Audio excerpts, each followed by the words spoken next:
بقطبات تግራይ ተዳዕኑ ዝርከብ 80 ቢልዮን ብር ዕዳ ዝምልከት ኣብ ትግራይ ኣስዒብዎ ዘሎ ከቢድ ቅልዋው ዝምልከት ዝርዝር ሓበሬታ ክንነግረኩም ኢና። ምምሕዳር ፕሬዚደንት ታደሰ ወረደ ድማ እቲ ጉዳይ ናብ ከቢድ ጸቕጢ እትይዎ ከም ዘሎ እዮም ዝተረኸቡ ምዕባለታት ዘመልክቶም። ህወሓት ኣብ መንጎ ዝተቀርቀረሉ ኣገዳሲ ምዕባለ ድማ ተቀልቀሎም። ህወሓት ምስተፈላለዩ ሓይልታት ወጻኢ ኣብ ዝሕዝዋን ፈጢርዎ ዘሎ ኣሰላልፋ ከምውን በትኻል ገጽ ምስ ርእሰ ውሳነ ትግራይ ዘይቃዶ መርገጺታትን ፈታኒ ኩነታትን ክነግረኩም ኢና። ህወሓት ኣፍልጦ ሃገርነት ሶማሊላንድ ዝምልከት እንታይ ዓይነት መርገጽ ክህልዎ እዮም ብዛዕባ እዚ ክነግረኩም ኢና።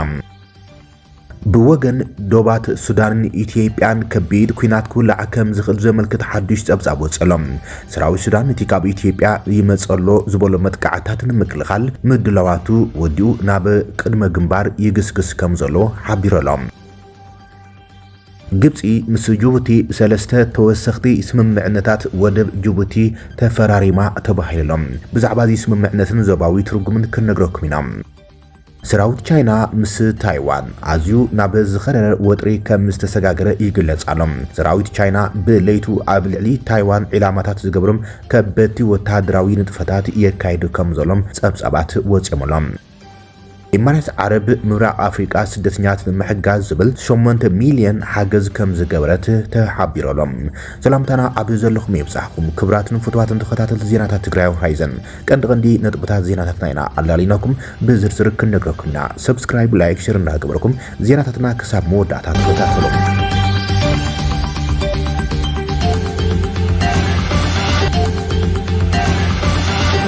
ኣብ ቁጠባት ትግራይ ተዳዕኑ ዝርከብ 80 ቢልዮን ብር ዕዳ ከቢድ ቁጠባው ቅልውላው ኣስዒቡ ከም ዘሎ ተፈሊጠሎም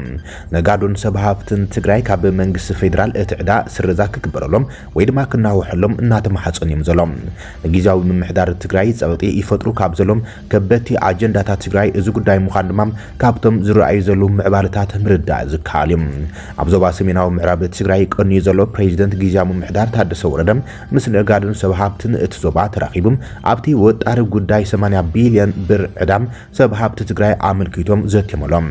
ፕሬዚደንት ጊዜያዊ ምምሕዳር ትግራይ ጀነራል ታደሰም ምስ ማሕበረሰብ ንግዲ ከተማ ሽረ እንዳስላሰም ኣብ ዙርያ ልቃሕን ወለድን ባንኪም ኣዋጅ ግብሪ 1395 ዝባር 17 ካልኦት ወሰንቲ ጉዳያትን ዘትየመሎም ነጋዶ ትግራይ ብስንኪ ጆኖሳይዳዊ ኩናት ካላቶም ዓኒም ተወሪሩ እዩ ዝበለ ፕሬዚደንት ንግድን ዘፈር ማሕበራትን ከተማ ሽረ እንዳስላሰም መምር ፍስሓ ገብሩም ዋላው ካ ድሕሪ ውዕሊ ፕሪቶሪያ ሙሉእ ካሕሳ ክህሉን እቲ ነጋዳይ ተንቀሳቂሱም ኣብ ሕውየት ዓዱ ግድኡ ከበርክት ተስፋ ተገይሩን እንትነበረም ይትረፍ ካሕሳ ቅድሚ ኩናት ዝተለቅሖም ገንዘብ ምስ ወለዱ ክፈል ተባሂሎም ኣብ ሽግር ወዲቑ ከም ዘሎን ነጸገም ምስ ፌደራል ተዘራሪብካ ንምፍታሕ ብዝተገበረ ጻዕሪም ክሳብ ሕዚ ፍታሕ ከም ዘይተረኸበን ገሊጾምሎም እቲ ዝወፀ ሓዱሽ ኣዋጅ ግብሪ 1395 ዝባር 17 ኣብ መንቅስቃስ ንዘየለ ነጋዳይ ትግራይ ዝሃሲ ብምዃኑም ኣብ ትግራይ ተግባራዊ ከይኸውን ተላቢሞሎም ኩሉ ነጋዳይ ብልቕሒ ዝንቀሳቀስ ነይሩ ዝበሉ ተሳተፍቲ ነጋዶ ድማ ድሕሪ ኩናት ሰለስተ ዕጽፊ ወለድ ወሊዱ ገዛውትናን ንብረትናን ክሕረጅ ይበሃሎም ኣብ ሓደጋ ወዲቕና ስለ ዘለና ግዜያዊ ምምሕዳር ዝምልከቶም ኣካላት ዘቲ መፍትሒ ክገብረልና ይግባእ ኢሎም እቲ ክሳብ ሕዚ 80 ቢልዮን ብር በፂሕ ዘሎም ዕዳ ነጋዶ ትግራይ ቁጠባ ትግራይ ዝጎድእ ስለ ዝኾነ ምይይጥ እናተገብረሉ ከም ዝመፀን ወፂኡ ዘሎ ሓዱሽ ኣዋጅ ግብሪ እንታይ ይገበር ዝብል ምርኣይ እውን ዕዮ ገዛ ከም ዝወሰደም ፕሬዚደንት ግዜያዊ ምምሕዳር ትግራይ ገሊጾሎም ትማሊ ንሰሉስ 21 ታሕሳስ 2018 ዓመተ ምህረት ተጸዊዕ ዝነበረም ሰልፊ ማሕበረሰብ ንግዲ ትግራይ ንቐጸልቲ ክልተ ሰሙናትን ኣውሒሉም ቤት ምኽሪ ንግድን ዘፈራትን ማሕበራት ትግራይ ኣመራርሓ ኣብያተ ምኽሪ ንግዲ ትግራይ ትማሊ ሰንበት 19 ታሕሳስ ኣብ ዝሃብዎ ጋዜጣዊ መግለጺ ብሄራዊ ባንኪ 17 ታሕሳስ 2018 ዓመተ ምህረት ንኩናት ወለድን ቀዝዓትን ትግራይ ኣመልኪቱ ዝጀመረ ዘተም ተወሳኺ መረዳእታ ግዜን የድልየኒ ብምባሉን ናብ ቀዳማ ሚኒስትር ኣብ ቀረባ ግዜ ዝተጻሕፈ ደብዳቤ በፂሕዎም ይረኣዩ ስለ ዘለዉ ግዘን መሃብ ኣብ መላእ ትግራይ ተጸዊዑ ዝነበረ ሰልፊም ማሕበረሰብ ንግዲ ትግራይ ንቐጸልቲ ክልተ ሰሙናት ተናዊሖሎም ኣብ ቀጻል ረቡዕ 22 ታሕሳስ 2018 ሓሙሽተ ኣባላት ዝሓዘ ጉጅለ ልኡኽ ኣብያተ ምኽሪ ንግድን ዘፈራትን ማሕበራት ትግራይ ናብ ኣዲስ ኣበባ ብምኻድ ምስ ዝተፈላለዩ ኣካላት ክዝቲ ክብልማዮም እቶም ኣመራርሓ ገሊጾም ህወሓት ኣብ መንጎ ዝተቐርቀረሉ ምዕባለም ተንታኒ ፖለቲካን ሰላምን ጸጥታን ቀርኒ ኣፍሪቃ ዝኾነ ፕሮፌሰር ሸትል ትሮምበል እስራኤል ንሶማሊላንድ ኣፍልጦ መሃባ ስዒቡ ህወሓት ከምቲ ኩሉ ግዜ ዝምክሐሉ መሰል ዓርሰ ውሳነም ብድፍረትን ናጻነት ሶማሊላንድ ይድግፍ ዶ ይኸውን ኢሎም ታሪኻዊ ሕዚ ዘሎ ኩነታት ህወሓትን ኣሰላልፋ ሓይልታትን ተንቲኖሎም። ፕሮፌሰር ትሮምበል ከምዚሉ ወግዑ ይጅምር ምስ ኣምባሳደር ስዩም መስፍን ሚኒስትሪ ጉዳያት ወጻኢ ኢትዮጵያ ኣብ ዝነበረሉ እዋን ድሕሪኡን ኣብ ዝተፈላለዩ ኣጋጣሚታት ናይ ምርኻብ ዕድል ረኺቦም ኣብ ዝተፈላለዩ ኣጋጣሚታት ብዛዕባ ፖለቲካዊ ምዕባለ ቀርኒ ኣፍሪቃ ክንዛተን ከለና ኢትዮጵያ ንላዕላውነት ሶማሊላንድ ኣፍልጦ እትህብ ቀዳመይቲ ሃገር ኣይክትኸውንን እያ ብርግጽ ግን ካልእቲ ሃገር ክትኸውን እያ ዝብል መትከላዊ ፖሊስም ኣስሚሩ ነጊሩን ነይሩ ይብል። ቀዳማይ ሚኒስትር መለስ ዜናዊ እውን ነዚ ኣብ ህዝባዊ መግለጺታት ይዛረብሉ ከም ዝነበረን ከም ጎረቤት ሃገር ሶማሊላንድ ዘባዊ ልዕልና ኣንጋሪት ሃገር ሕብረት ኣፍሪቃን መጠን ኢትዮጵያ ንሶማሊላንድ ህዝባዊ ኣፍልጦ ንምሃብ በሪ ዝኸፈተት ቀዳመይቲ ሃገር ምኾነት ብፖለቲካዊ መዳይ ድማ ተቃውሞ ዘስዕብ ነይሩ ይብል። በዚ ከዓ ህወሓት ይወደግ ኣብ መሰል ላዕላውነት ሶማሊላንድ ዝነበሮ መርገጺም ብስነ ሓሳብ ዝተሰረጠ ኮይኖም ኣብ መሰል ርእሰ ውሳነ ህዝብታት ዝነበሮም ስሩዕ ዝሰረደ መርገጺም ከምኡን ምስ ዲፕሎማስያዊ ኣካይዳን ክውነትን ዝተሰነየም ዘንጸባርቕ ነይሩ ይብል። እስራኤል ኣብ ቀረባ እዋን ላዕላውነት ሶማሊላንድ ኣፍልጦ መሃባ በዚ ድማ ህወሓት ነዚ ስጉምቲ ዝድግፍ መግለጺ ንኽወጽም ክትድርኾ ይግባእ ነይሩ ግን ድማ መቐለ ኣብዚ ጉዳይ ስቕ ኢላላ ይብል። ስለምንታይ ድማ ይሓትት ፕሮፌሰር ሸትል ትሮምበል ጂኦፖለቲካ ቀርኒ ኣፍሪቃ ብቁልጡፍ ዳግማይ ይለዋወጠሉ ምክንያቱ መንግስታውን ዘይመንግስታውን ተዋሳቲ ንሓድሽ ውግኣትን ግርጭታትን ተዳሊም ስለዘሎም በዚ ድማ ንመከላኸሊኦም ንምዕባይ ኣድላይ እንተኮይን ድማ ናይ ምቅላስ ዓቕሞም ንምዕባይ ናብ ሓድሽ ጂኦፖለቲካዊ ምሕዝነት እዮም ዝኣትው ዘለዉ ይብል። ኩናት ትግራይ ካብ 2020 ክሳብ 2022 ዘስካሕክሕ ምሕዝነት ሓይልታት ኢትዮጵያ ኣምሓራን ኤርትራን ኣንጻር ህወሓት ፈጢሩ ብዝሕዝን ድማ ሳዕበይኑ ኣብ ልዕሊ ህዝቢ ትግራይ ወዲቑ ከም ዝነበረ ዘዘኻኽረ ፕሮፌሰር ሸትል ትሮምበል ኣብ ሕዳር 2022 ዝተኸተመ ስምምዕነት ምቁራጽ ጻብኦታት ፕሪቶሪያ ነቶም ጠበንጃታት ስቐቢልዎም እንተኾነ ግን ነቲ ጸረ ኩናት ትግራይ ዝነበረ ምሕዝነት እውን ኣፍሪሱዎ ይብል። ፕሬዚደንት ኤርትራ ኢሳያስ ኣፍወርቂ ብኡንብኡ ኣንጻር ቀዳማይ ሚኒስትር ኢትዮጵያ ኣብይ ኣሕመድ ዕላማታቱ ናይቲ ኩናት ስለዘይተማልኦም ንውዕሊ ፕሪቶሪያ ከም ስዕረት ብምንቃፍ ማለት እውን ፍጹም ምጥፋእ ህወሓት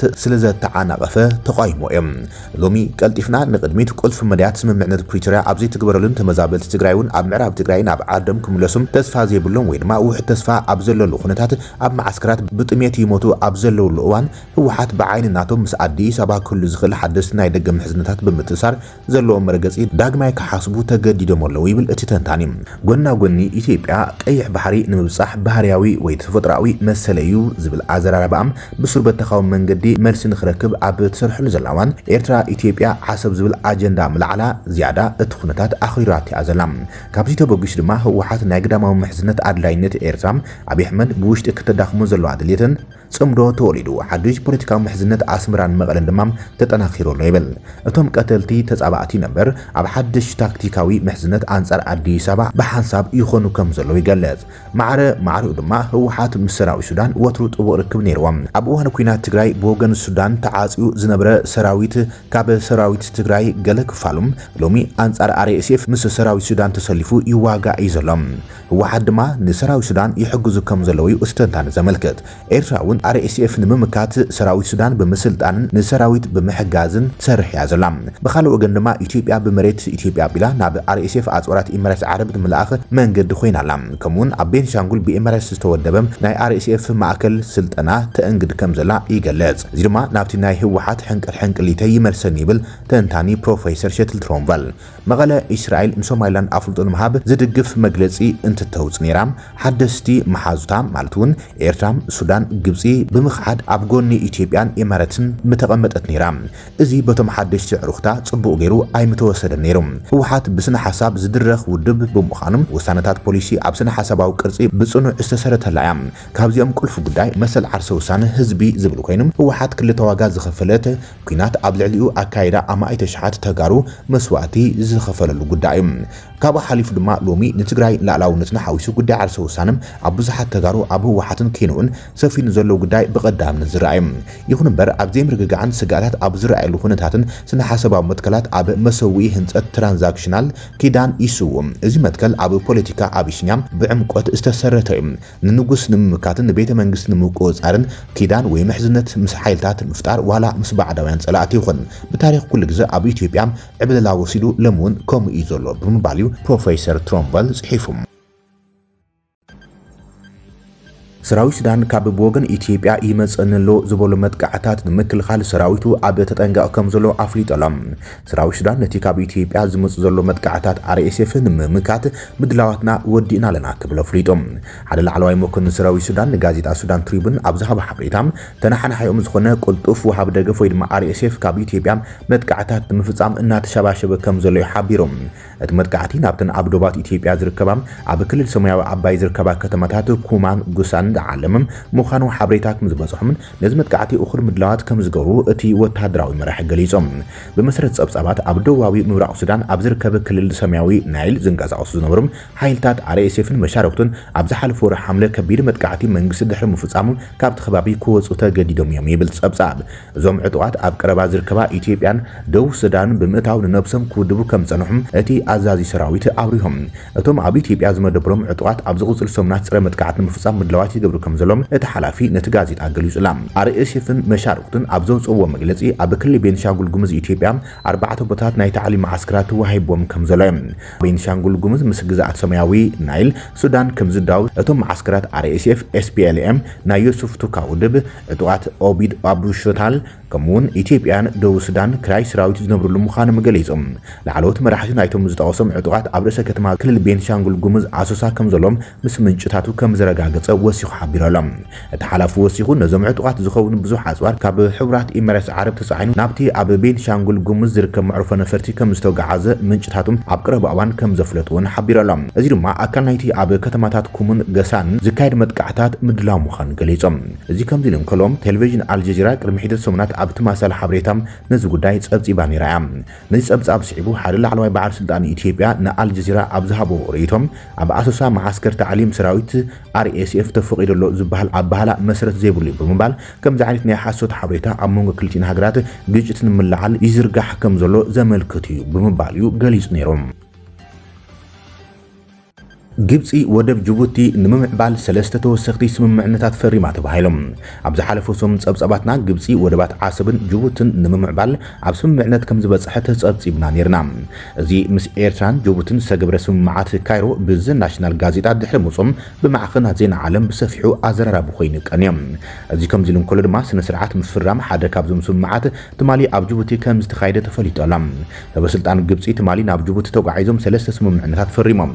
ሚኒስትሪ ኢንዱስትሪን ትራንስፖርትን ግብፅን ምክትል ቀዳማይ ሚኒስትር ካሜል አልዋዚርን ናብ በዓል መዚ ወደባትን ናጻ ዞባታትን ጅቡቲ ኣብ ዝገበርዎ ዑደት ዝተፈረሙ ስምምዓት እዮም እቲ ቀዳማይ ስምምዕ ኣብ ወደብ ጅቡቲ ንብዙሓት ዕላማታት ዝውዕል ዓቢ ናይ ኮንቴይነራት መዕርፎ ነፈርቲ ንምህናጽ እዮም እዚ ተርሚናል ሓዱሽ ዝተሃንጸ ኮይኑ ብናይ ሓባር ትካል ዝመሓደር ክኸውን ተባሂሎም ብመሰረት እቲ ዝተረኸበ ሓበሬታ እቲ ናይ ሓባር ስራሕ ኣብ መንጎ መንግስቲ ግብፂ ዝመሓደሩም ኩባንያ መጓዓዝያ ባሕርን መሬትን ከምኡን ብመንግስቲ ጅቡቲ ዝውነን ግሬት ሆርን ኢንቨስትመንት ክኸውን እዮም እቲ ፕሮጀክት ኣብ መንጎ ክልቲን ሃገራት ብዓለም ለኻዊ ደረጃ ንግዲ ንምዕባይ ዝዓለመ እዮም እቲ ኻልኣይ ስምምዕ ድማ ነዊሕ እዋን ዝጸንሕ ናይ መሬት ሊዝ ስምምዕ እዩ ተባሂሎም ብመሰረት እቲ ስምምዕነት ግብፃዊ ፍርቂ መንግስታዊ ኩባንያ ዝኾነ ኤልሸወዲ ኤሌክትሪክ ብመገዲ ኣብ ጅቡቲ ዝመደብሩ ሓፍቲ ትካል ኤልሸወዲ ሎጂስቲክስ ኣቢሉ ኣብ ወደብ ጅቡቲ ሰፊሕ መሬት ክካረ እዮም እዚ ስምምዕ እዚ ድማ ንግዲ ንምስፋሕን ኩባንያት ግብፂ ናብ ዞባዊ ዕዳጋ ንኽኣትዋ ንምኽኣልን ኣድላይ ምዃኑ እቲ ስምምዕነት ይገለጽ እቲ ሳልሳይ ስምምዕ ድማ ኣብ ጅቡቲ ኣብ ዝርከብ ተርሚናል ኮንቴይነር ዶራለ 100 ሜጋዋት ዝዓቐሙ ሓምለዋይ መመንጨዊ ሓይሊ ፀሓያዊ ፀዓት ኣብ ምትካል ዘተኮረ እዮም እቲ ስምምዕ ንሓደ ብመንግስቲ ግብፂ ዝውነን ኩባንያ መመንጨዊ ሓይሊ ኤሌክትሪክ ንምህናጽ ዝተበጽሐ ኮይኖም ቀንዲ ዕላምኡ ንወደብ ክሬንን ከበድቲ መሳርሒታትን ዘላቒ ተሓዳስ ፀዓትን ምፍራይ ተባሂሎም ብተወሳኺ በዓል መዚ ወደባትን ናጻ ዞባታትን ጅቡቲ ኣብ ዝሓለፈ ኣዋርሕ ኣብ መንጎ ክልቲን ሃገራት ንዓበይ ዝኸይ ዘሎም ንግዳዊ ምትሕጋዝ መሰረት ብምግባር ብድምር 150,000 ትርብዒት ሜትር መሬት ንኩባንያት ግብፂ ከም ዝህብ ይገለጽ ሚኒስትሪ ኢንዱስትሪን ትራንስፖርትን ግብፂ ምክትል ቀዳማይ ሚኒስትር ካሜል አልዋዚርን ነቲ ስምምዕ ንምፍራም ትማሊ ናብ ጅቡቲ ተጓዒዞም ብዝተፈላለዩ ሰበስልጣናትን ግብፃውያን ኣብ ፎርትን ድማ ተዓጅቦም አልዋዚር ኣብ ዞባ ኣርታ ጅቡቲ ኣብ ዝርከብ ከባቢ ዑመር ካጃ ብግብፃውያን ዝሃነፀም 1.2 ሜጋዋት ዝዓቐኑ መመንጨዊ ሓይሊ ፀሓያዊ ፀዓት መሪቖም ግብፂ ኣብ ጅቡቲ ኣብ ካልኦት ፕሮጀክታት ልምዓት ወደባት ህንፀታት ጽርግያ ሓዊሱም ክትሳተፍ መደብ ከም ዘለዋ ኣፍሊጣ እዚ ከምዚ ኢሉ እንከሎ ኣብ ዝሓለፈ ሰሙን ግብፂ ኣብ ልዕሊ ኢትዮጵያ ብስንክርዋ ዓባይ ትገብሮ ዝነበረት ጸቕጢም ምስተን ኣካል ቀርኒ ኣፍሪካ ዝኾና ኤርትራን ጅቡትን ወደባት ንምናጽ ስምምዕነት ክትፍርም ከም ዝወሰነት ተሓቢሩ ነይሩ እዮም ሰራዊት ቻይና ኣብ ዙርያ ታይዋን ንወረርትን ሓይልታትን ምጥንቃቕ ዝተባሂሉ ቀንዲ ወደባት ታይዋን ንምዕጻው ዝግበር ፈተነም ዘጠቓልን ዓቢ ዝተባሃለ ወተሃደራዊ ልምምድ ጀሚራላ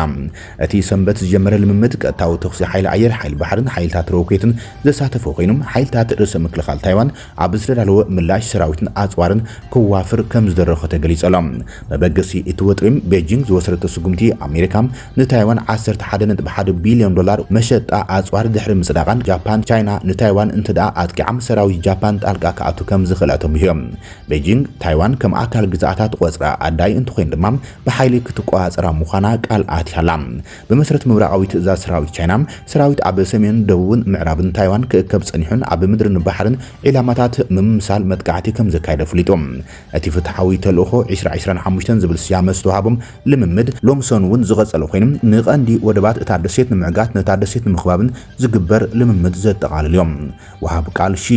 እቲ ልምምድ ድልውነት ውግእ ባሕሪ ኣየርን ዝተዋደደ ምቁጽጻርን ወሰንቲ ወደባት ናይ ምዕጋት ዓቕምን ንምፍታን ዝዓለም ምዃኑ ገሊጾም በመሰረት መንግስታዊ ማዕኸናት ዜና ቻይና እቲ ልምምድ ኣብ ምዕጻው ቀንዲ ወደባት ታይዋን ኣብ ሰሜን ክሉንግ ንደቡብን ካኦሆሲንግ ዘተኮረ ክኸውን እዮም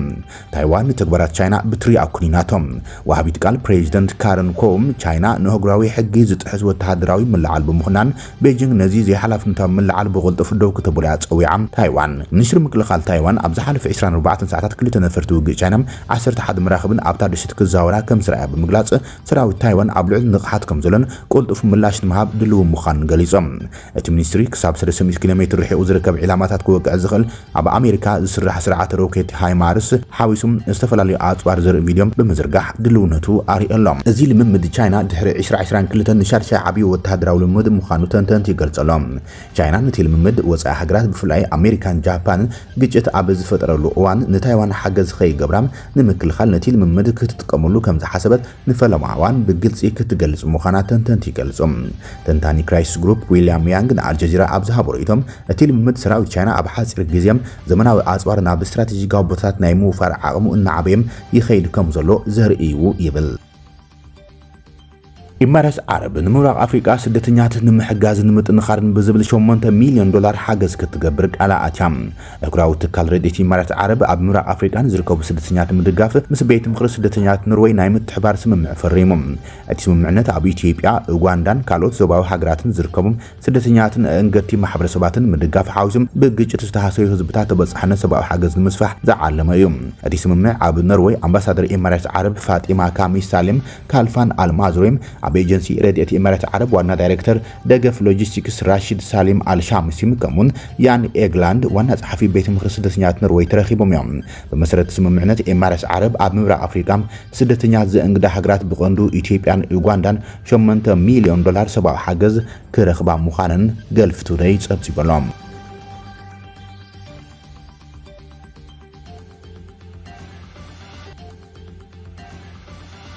ክቡራትን ፍትዋትን ተኸታተልቲ ዜናታትና ንሰዓት ዝብልናይ ሓደሽቲ ምዕባለታትን እዋናዊ ዜናታትን ኣብዛዚምና ኣለና ንሰናይ ምክትታልኹም ነመስግን ሰላም